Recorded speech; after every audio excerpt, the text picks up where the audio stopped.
บนอันนั้นพ้นบนอีนานั้นไปส่งเอาคนนั้น มีหลายกิจกรรม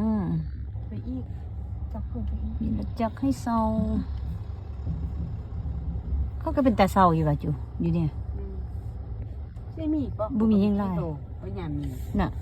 ยามมีแค่เรือบ่พอ แต่ พอพี่โทรหมดแล้วก็แต่แบบนี้หมด โอ้ก็เจ้าหับส่ง เห็นรู้สู้ๆนี่หมดเนาะ ว่า เลยไปเห่าเบามาเนาะแสดงเขาเคยแล้ว ว่า ตำบ่ ส่วนตัวยังไปซื้อแบบเข้านี่ เก็บไอ แพงว่ะ โอ้แพงกัดครึ่งนึง อันนี้น่ะ